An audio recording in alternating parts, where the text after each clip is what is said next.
1947లో భారతదేశానికి స్వతంత్రం రావడానికి ముందు బ్రిటిష్ పాలన కింద 565 స్వతంత్ర రాజ్యాలు ఉండేవి. అంటే కొంత భూభాగం నేరుగా బ్రిటిష్ చేతిలో ఉండేది, మరికొంత భాగం స్థానిక రాజుల చేతిలో ఉండేది. అందులో ఒక రాజ్యం జమ్మూ కాశ్మీర్. ఈ రాజ్యానికి రాజు మహారాజు హరి సింగ్. ఆయన ఒక హిందూ రాజు, కానీ కాశ్మీర్ జనాభాలో ఎక్కువ మంది ముస్లింలు ఉండేవారు. కాశ్మీర్ ఒక స్వతంత్ర రాజ్యం. అక్కడి రాజు హరి సింగ్ ఆయన భారత్ మరియు పాకిస్తాన్ రెండింటిలో కలవను స్వతంత్రంగా ఉంటానని చెప్పాడు. కానీ అక్టోబర్ 1947లో పాకిస్తాన్ నుంచి వచ్చిన గిరిజన దళాలు అక్రమంగా కాశ్మీర్ పై దాడి చేశారు. ఆపదలో హరి సింగ్ భారత్ ని సహాయం కోరుతూ తన రాష్ట్రాన్ని భారతదేశంలో విలీనం చేస్తూ ఇన్స్ట్రుమెంట్ ఆఫ్ యాక్సెషన్ అనే పత్రంపై సంతకం చేశారు. దాంతో కాశ్మీర్ అధికారికంగా భారత్ లో భాగమైపోయింది. భారత సైన్యం వెంటనే పాకిస్తాన్ దళాన్ని తరిమేసింది. ఇది భారత సైన్యపు మొదటి పెద్ద యుద్ధం. 1947-48 కాశ్మీర్ వార్.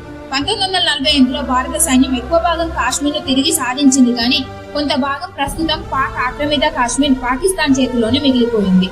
కాశ్మీర్ భారతదేశంలో విలీనమైనప్పటికీ దానికి ప్రత్యేక హోదా ఆర్టికల్ 370 ఇచ్చారు. దాంతో అక్కడి ప్రజలు కొన్ని ప్రత్యేక హక్కులు పొందారు. ఈ ఆర్టికల్ 2019లో భారత ప్రభుత్వం రద్దు చేసింది. ఇప్పుడు కాశ్మీర్ భారతదేశానికి పూర్తిగా అనుసంధానమైన ప్రాంతం. ఇలాంటి చరిత్ర రహస్యాలు తెలుసుకోవడానికి మన ఛానల్ ని సబ్స్క్రైబ్ చేసుకోండి.